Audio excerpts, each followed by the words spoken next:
Bismillahirrahmanirrahim. Assalamualaikum warahmatullahi wabarakatuh. Perkenalkan, nama saya Ian Herlambang dengan NIM E1E1200010 dari kelas genap.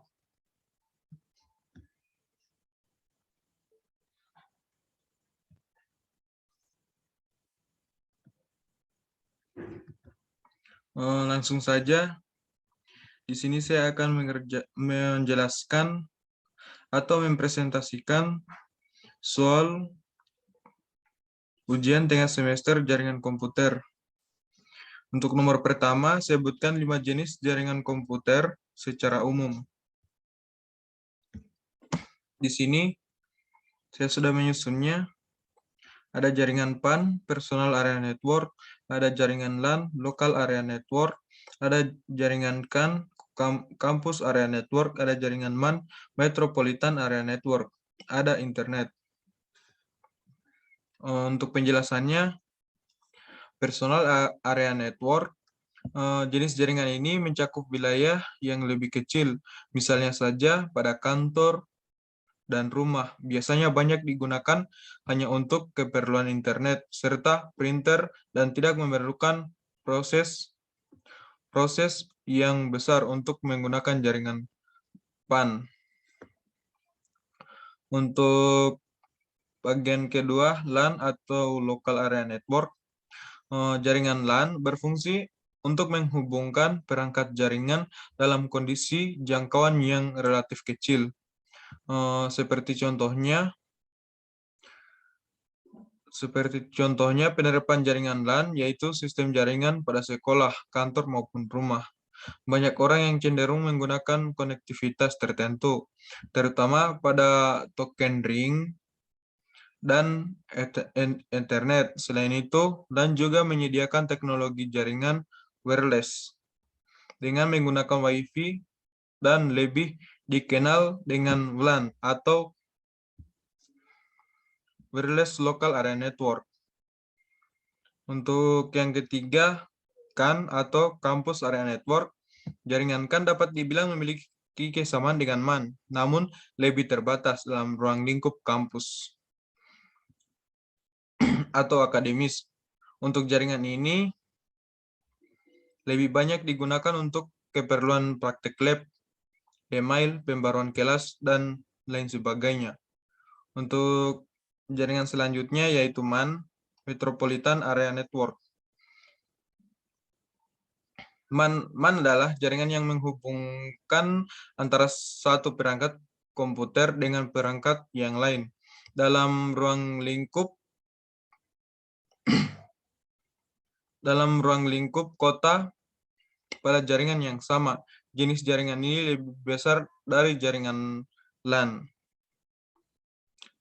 Dan untuk yang terakhir, internet. Internet ini yaitu jaringan komputer terbesar yang pernah diciptakan oleh manusia. Ruang lingkup dari internet mencakup hampir seluruh penjuru dunia.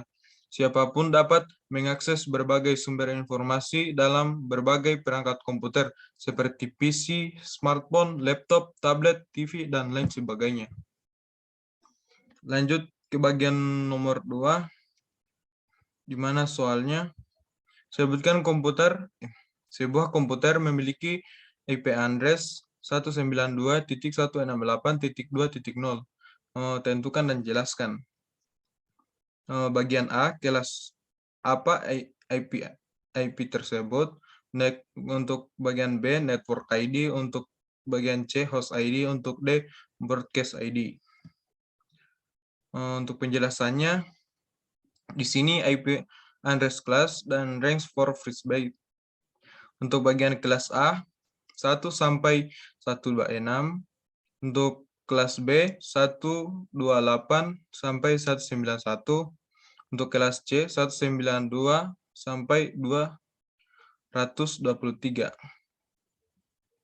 Jadi untuk IP address-nya di sini yaitu bagian kelas C karena diambil dari byte pertama 192 sampai 223. Untuk kelas B dan A tidak memenuhi sampai 192. Untuk penentuan host ID dan broadcast ID. Diawali dengan kelas A, kelas B, kelas C. Nah, di sini ada oktet 1, oktet 2, oktet 3, dan oktet 4. Di mana untuk kelas A, net ID, untuk byte pertama, untuk oktet pertama, net ID, oktet kedua, host ID, ketiga, keempat, host ID. Untuk kelas B, net ID, oktet kedua, net ID, dan oktet ketiga, keempat, host ID. Untuk kelas C, oktet 1, oktet 2, oktet 3, net ID, net ID, net ID, dan oktet keempat, host ID. Nah, untuk network ID-nya adalah bagian kelas C, dimulai dari byte pertama 192.168.2 untuk net ID atau network ID. Untuk bagian host ID yaitu 0.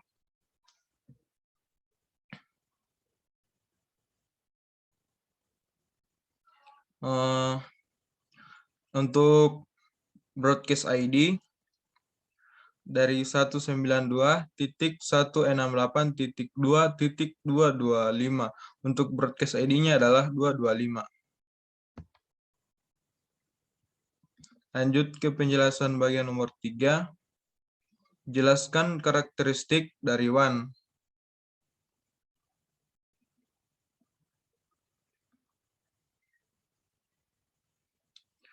Untuk karakteristik dari WAN, di sini ada jaringan WAN digunakan untuk menghubungkan perangkat yang tidak mampu dijangkau oleh jaringan LAN maupun MAN karena memiliki area jangkauan yang luas.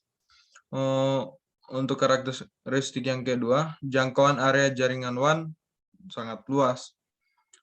Karakteristik ketiga, mampu meneruskan paket data, melakukan switch, dan juga menghubungkan jaringan LAN yang sudah terbentuk.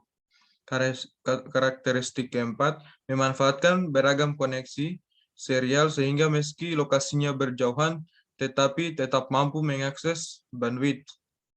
Untuk karakteristik yang kelima, jaringan WAN bekerja pada data link yang diperoleh dari layar OSI dan juga pada layar visual. Lanjut ke bagian nomor 4. Jelaskan persamaan dan perbedaan fungsi dari access point dan switch.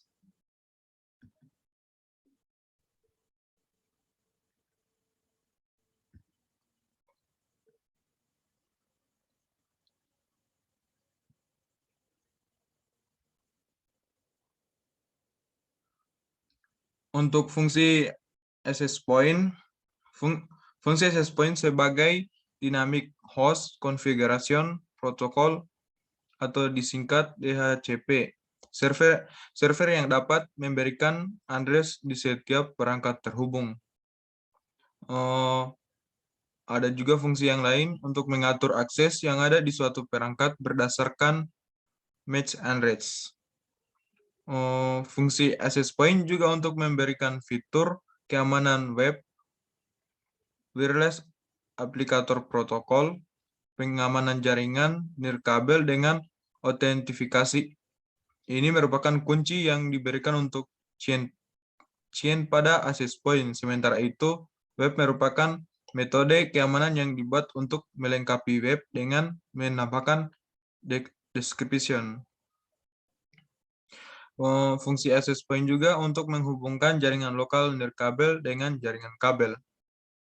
Untuk fungsi switch,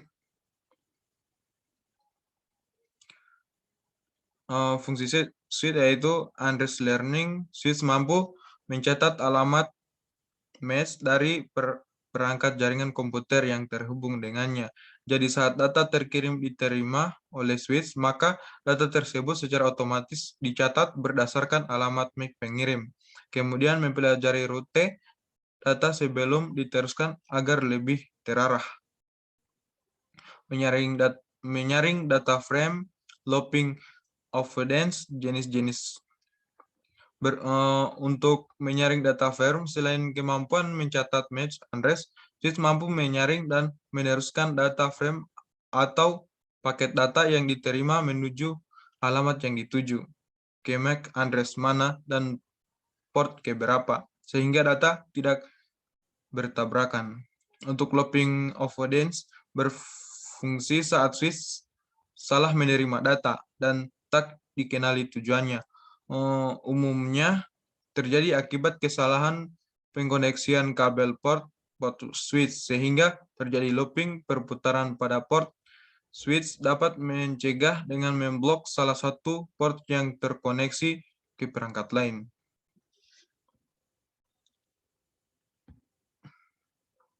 Lanjut ke soal yang nomor 5. Di sini nomor 5, jelaskan mengapa istilah jaringan Metropolitan Area Network atau MAN sudah tidak digunakan lagi. Nah, mengapa istilah jaringan Area Network MAN sudah tidak digunakan lagi? Karena biaya operasionalnya mahal, membutuhkan jaringan internet, proses instalasinya rumit, dan penanganan masalah tidak mudah.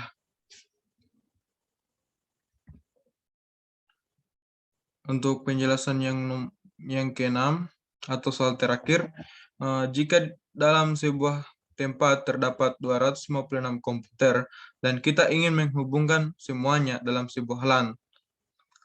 Untuk bagian A, pertanyaan bagian A, IP kelas berapa yang digunakan? Jelaskan alasannya. Untuk bagian B, perangkat apa saja yang digunakan? Jelaskan alasannya. Untuk bagian C, kabel jenis apa yang cocok? Jelaskan alasannya. Baik.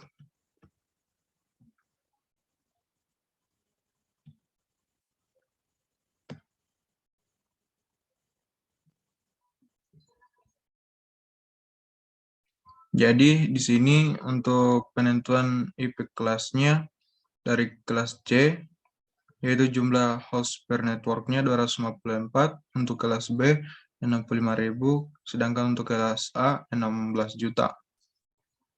Dan jumlah network ID kelas C 2 juta, untuk jumlah network ID kelas B 16.000, dan jumlah network ID kelas A 126. Jadi untuk dari soal tadi,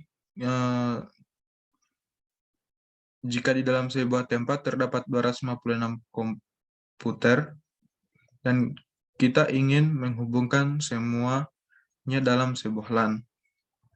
Jadi di sini yang paling cocok yaitu IP kelas yang cocok yang digunakan yaitu IP kelas B 65.534.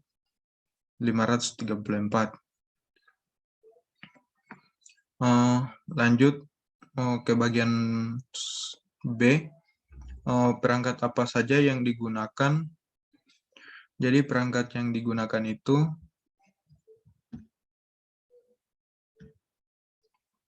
ada komputer atau PC, modem, kabel jaringan, switch hub, repeater. Untuk komputer atau PC, untuk mengirim dan menerima paket data. Untuk modem, mengubah sinyal analog menjadi sinyal digital dan sebaliknya. Sedangkan untuk kabel jaringan, untuk menghubungkan komputer dan jaringan lainnya. Untuk bagian switch hub, yaitu alat yang digunakan untuk mengecek jaringan dari satu server menjadi beberapa client dalam beberapa jaringan. Untuk repeater sebagai penguat jaringan. Untuk bagian C-nya, kabel jenis apa yang cocok? Nah, ini kabel yang cocok, yaitu kabel UTP atau Unsealed Twisted Pair. Kabel ini merupakan kabel yang khusus untuk transmisi data. UTP terdiri dari empat pasang, biru, orange, hijau, dan coklat. Kabel yang dipilih menurut aturan tertentu dan digunakan untuk mentransfer dan menerima data. Baik, sekian penjelasan saya. Apabila ada salah kata, mohon dimaafkan. Saya akhiri, wabillahi taufiq wal hidayah. Wassalamualaikum warahmatullahi wabarakatuh.